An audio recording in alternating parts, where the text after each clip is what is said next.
Hello, everybody. Welcome back to Being the Odds. It is Monday, May 30th, 2024. We are back with our best bets of the day. If you're new to the channel, my name is Zach, and welcome to Being the Odds. Hit that subscribe button, like this video, and notification bell so you never miss a pick. We post these best bet videos every single day, and we're going after our first 15,000 subscribers. So I'm really excited to have y'all here. Let's go win together today. Let's go make some money. So to recap yesterday's results, we had a good day. Went 3-2 yesterday. Members only best bet was the over 5.5 in Dallas and Edmonton. Pretty easy win, especially it was 2-2 after the first. Love to see that. The Cubs first five minus 0.5. That was a loss. Imanaga got lit the fuck up. Like, good for the Brewers. Did not see that coming whatsoever. Good for them. That was a hell of a fucking offensive performance from them. And when and the Cubs, by the way, scored 4 runs in the top in those first 5 innings. If you told me that the Cubs were going to get 4 runs in the first 5, I thought we'd win. But Imanaga got lit up, so we can't do much about that. Rangers money line absolutely murdered the D-backs. Orioles minus 1.5 murdered the Red Sox, and the Stars lost. And I'll tell you what, the Oilers showed a little bit of, showed me something last night. Being down 2-0, like almost immediately in your home barn, and coming back to win 5-2, extremely impressive. And I mean extremely impressive. Good for the Oilers, but we still had a winning day yesterday, so we'll take that all day long. Records, as you guys can see, are on the graphic here to my left. And we have we have 5 plays I'm gonna give you guys here on YouTube today. We got NBA, we got MLB, we got NHL. We also have 4 members only best bets. We have 1 in the NBA, 2 in the MLB that I really liked, 1 in the NHL. I love all our members only plays today. Y'all know where to get those. But let's get into our plays today. I'm going to start with our first play, which is going to be the under 209.5 in Minnesota and Dallas.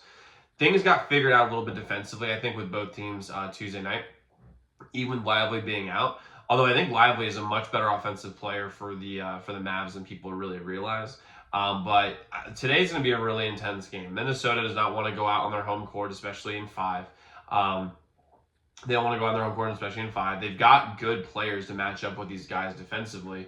It's just, you have Luka and Kyrie, those defenders look a lot worse than they actually are. Plus, you're going to have the interior advantage. I don't think Lively's going to play today either. So you're going to have the interior advantage there.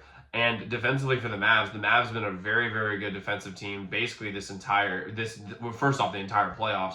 And the second half of the season, they've been one of the best defensive teams in the entire NBA.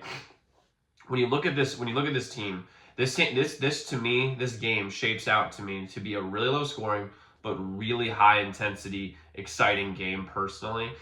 Plus, with how Dallas can play offense, which is a lot of ISO ball, and Minnesota, when they get into scoring slumps, it really degenerates into an Anthony Edwards ISO or a really, really bad Karl Anthony Towns 3. Plus, Cat has been horrible from 3 this series, other than last game. So I think there's going to be a little bit of reverting to the mean here in the sense that I just don't really see where they're going to get their offense from. But if they go in the ISO ball, a lot of these shots are going to be happening with under 5 seconds in the shot clock, which means we're going to have less possessions than we normally do. And if that's the case, the under is definitely in play. Plus, the sharp money today is heavy on the under. So I'm going with the under 209.5, Minnesota and Dallas.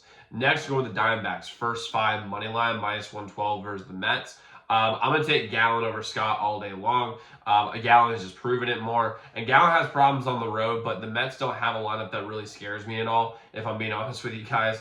Plus, the Mets bullpen is way better, although they got lit up yesterday by the Dodgers. I like but the Diamondbacks bullpen is bad, and I just don't want that to be a factor whatsoever. And when you look at this thing, the Mets are coming off a huge letdown spot. Like, they tie it up against the Dodgers 3-3, and then they get 7 runs scored on them. I think this is an opportunity for a letdown spot where they come out slow and they come back against a bad D-backs bullpen. So I'm going to take the first 5 money line here for D-backs. Not my 0.5, first 5 money line. Even though the D-backs are traveling across the country. Next, we're the over 8.5 in Chicago and Milwaukee. Both Ray and Talon can be hit. They absolutely can be hit. Now, Taylor's been playing great this year. Same thing with Ray, but they've been able to be hit. And if the Brewers can hit Imanaga like they did yesterday, Jacob Taylor is going to be, I think they can hit the shit out of him. Plus, the Cubs lineup is very, very solid. So is the Brewers. And for some reason this year, the Brewers have been a hitting park where, I mean, like, people are scoring. I mean, these are high-scoring games that are happening in Milwaukee. Plus, the bullpen for Chicago is shit. Milwaukee's is like, league average, so it's fine. So there's a lot of opportunities for the offenses to get going against bad pitching. I'm going with the over 8.5 Chicago and Milwaukee here today. Next, we go with the over 8.5 in Atlanta and DC. The sharp money here is really high on the over because I think of a few reasons. First off, let's start with Atlanta. Atlanta has a lineup that is fucking scary. Now, like you'd say, well, Zach, Acuna's out. He tore his ACL again. Well, a couple of things. Last time Acuna tore his ACL, this Braves team won the World Series. Okay, let's start with that. Secondly, this team is deep as shit. I mean, they listen, they lose Acuna, that's a big deal. But 1 through 9, they still have amazing, and I mean amazing players in that lineup. And with the Nationals, Terrence Williams has been very good this year. It's like about a 3 ERA, 2.93. But the problem with him is last year he started out well, and then around this time the wheels kind of fell off. That could happen again. Plus, the Nationals bullpen is league average, and Atlanta is really, really good offensively.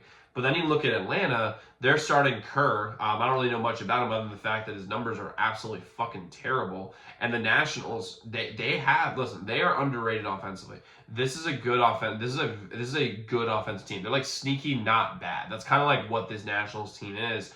And Atlanta has been more of a hitter's park. And I think the Nationals, normally who start a little slower, I think they could start hot in this game, given that they're going against bad starting pitching. Now, granted, the bullpen for Atlanta is very good, but the starting pitching for the Braves is bad enough. I think the Nationals will be able to score their share of runs, and Atlanta is talented enough to score their share of runs against literally any team. So I'm going the over 8.5 Atlanta and DC. Next, we go the Panthers money line versus the Rangers. The Panthers, I think this is going to be a weird series. It's 2-2 right now. To me, I have a really, really strong take on the total here today. That's a members only play. But the Panthers, I think they're going to win this game. The fact is that this Rangers team has been skating by on Shesterkin's greatness and overhype from the New York media. That's what I think. This Florida team is way better than the Rangers. Now, granted, color matchups for the Stanley Cup final. Rangers and Oilers would be unbelievable. Rangers and Stars would be a sick color matchup. But for me, I think the Panthers are just a better team. I think they're better in every single spot other than goalie. Now, that's a big deal, but obviously, especially in the Stanley Cup playoffs. But I think the Panthers are better I think they're better in the forwards. I think they're better in the defensemen. I think they're better forward checking. I think they're better back checking. I think they have better coaching. And I'm not to say the Rangers are a bad team by any stretch of the imagination, but the Panthers are a better team here. So I'm rolling the Panthers money line versus the Rangers here today. Now, like I said, y'all, we do have 4 members only best bets staying at zdmbest.com/picks. Website is linked in the comments below. By the way, as a member, you get all our members only plays every single day, which was profitable, best bets on a day-to-day basis. On top of that, you do have a direct line to me. So any game you're considering betting, reach out to our hotline number, get a guaranteed response back from any game you're considering betting. And you get all our free picks too on YouTube sent to you before these videos come out. That would take advantage of early lines or the odds. Go to the website zdmbest.com/picks, zdmbest.com/picks, zdmbest.com/picks. So guys, let's go lock in those picks. Let's go win together today. Let's go make some money. I'll see you all tomorrow. Make sure y'all check those other videos.